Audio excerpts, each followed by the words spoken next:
Hello everyone, আশা করি সবাই অনেক ভালো আছেন।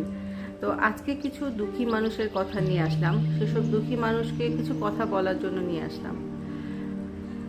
যেসব দুঃখী মানুষ অনেক সময় ভাবেন যে আসলে আমি কি অন্যায়টা করেছি, বা যে আপনি আমার সাথে এমন বিহেভটা করছেন, বা আমি কেন খালি কষ্ট পাই, বা কেন তারা আমার সাথে রুড বিহেভ করলো। এসব যখন আপনারা ভাববেন, হয়তো আপনাদের অনেক কষ্ট লাগবে এবং কষ্ট হয়তো আপনারা অনেক ভেঙে পড়বেন। তো সেসব মানুষের উদ্দেশ্যে আমার একটাই কথা বলার, আপনারা মোটেই হতাশ হবেন না। এর কারণ হচ্ছে, জীবনে যখনই দেখবেন কেউ আপনাকে দূরে সরিয়ে দিচ্ছে বা কেউ আপনাকে কষ্ট দিচ্ছে, তখন ভাববেন যে অবশ্যই আপনি কিছু এমন একটা করেছেন যা তারা করতে পারছে না, এবং সেটা থেকে তারা হিংসাত্মকভাবে আপনার সাথে এমন বিহেভটা করছে। কারণ তারা চাচ্ছে আপনি কষ্ট পান এবং আপনি কষ্ট পেয়ে ভেঙে যান, যাতে তারা এগিয়ে যেতে পারে।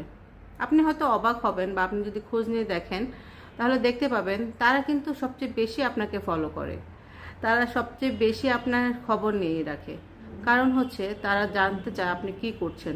তারা কিন্তু লুকিয়ে লুকিয়ে সেটাই করে। যেমন ধরেন, আপনি ফেসবুকে একটা ছবি দিলেন, হয়তো আপনি রেড কালার ড্রেস পরে রয়েছেন, তারা কিন্তু সেই ড্রেস কালারটা চুজ করবে তাদের নেক্সট প্রজেক্টের জন্য এবং সেটা দিয়ে ছবি দিবে। অথবা আপনি কোনো জায়গায় গিয়েছেন, তারাও কিন্তু সেখানেই যাবে। দ্যাট মিনস আপনাকে তারা কিন্তু ফলো করতেছে, বাট আপনাকে বুঝতে দিচ্ছে না। সো আপনি হ্যাপি থাকেন এবং তাদেরকে তাদের মতোই থাকতে দেন। কারণ তারা ঘুরে ফিরে আপনাকেই ফলো করছে, আপনাকেই ভালোবাসছে। হয়তো তারা আপনার মুখে বলছে না, সামনাসামনি বলছে না।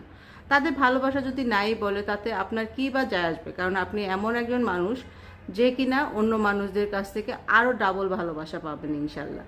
সুতরাং সেসব মানুষের জন্য নিজে কষ্ট পেন না, নিজেকে হ্যাপি রাখুন, তাহলে আপনি অনেক দূর এগিয়ে যেতে পারবেন।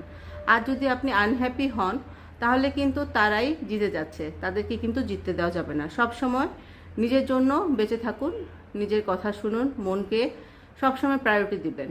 আজ এই পর্যন্তই। আগামী